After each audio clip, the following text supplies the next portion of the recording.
We're teaching you how to be safe and how to be a good steward of your community by bringing in Sergeant Paul Tapal from GPD. Now, Sarge, teaching is kind of like the right word, and a gentleman who we had the privilege to interview on our Crime Time live stream this week did exactly that. He's saying he's using his own life experience, the hardships he's going through, to educate others to say, don't make the mistakes that I did, and let me have my story of redemption. Like, learn from me, because I don't want any Guamanian to go what I went through. Absolutely, and I really do want to commend Jess Mediola for having the courage and, of course, understanding the importance of why we did that and why we featured him, because of the fact that we're really going to be addressing the issues with addiction and the battle with crystal methamphetamine. Really, it's something that needs to be brought out in the forefront. And starting that dialogue and understanding where we can help and what we can do, not just as an individual, but as family members.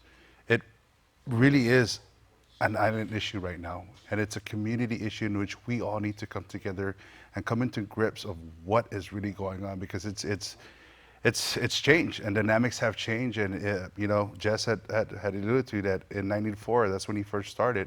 And that was really during the era when crystal meth was taking the island by storm. And we had the introduction of the war on drugs and everything, but 23, 24 years of recovery, or with the battle of addiction, that's a long time. That's 2 decades. And to understand where he is, essentially half of his life. It is. He's it at is 43, right? Yeah, and he had the courage to share about what he lost and everything. But the lessons learned here, it's life teaches us lessons in how we learn and grow, and how we can actually take these life lessons and better ourselves, because you can't rewrite the past.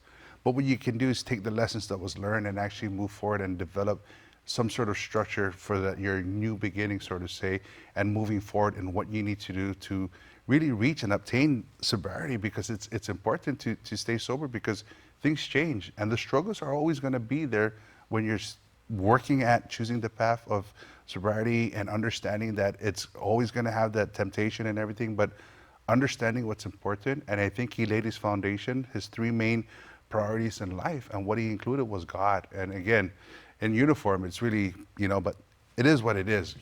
If God put God first, if that spiritual being, the spiritual guidance provided that vision or that sense of insight in how you can actually bring change, then by all means utilize that.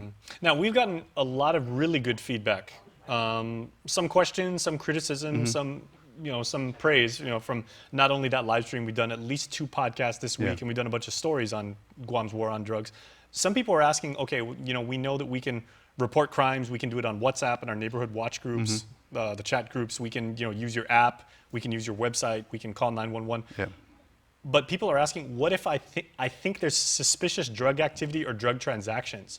They're like, if I see something that looks kind of sketchy, can I still use that kind of stuff? Absolutely. The Crime Stoppers app, the P3 app, it's readily available. And I'd like to feature that maybe next week to provide that. We covered that last week about WhatsApp and how it's utilized within the parameters of a neighborhood watch program. Now, the P3 I think what they were asking is like, I think something might be happening. Thinking, knowing, and suspicion is really what leads us into really opening up a case. They just don't want to falsely accuse somebody. No, I mean, we can do our part, but if you have a suspicion that there's illegal activity and, particularly drug activity, hey, it's your part.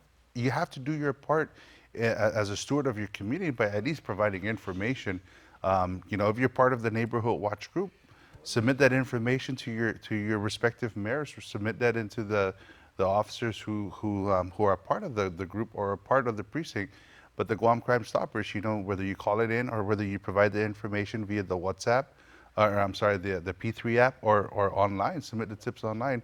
That information is shared because it becomes a file in which we can actually pull back from, based on the name, based on the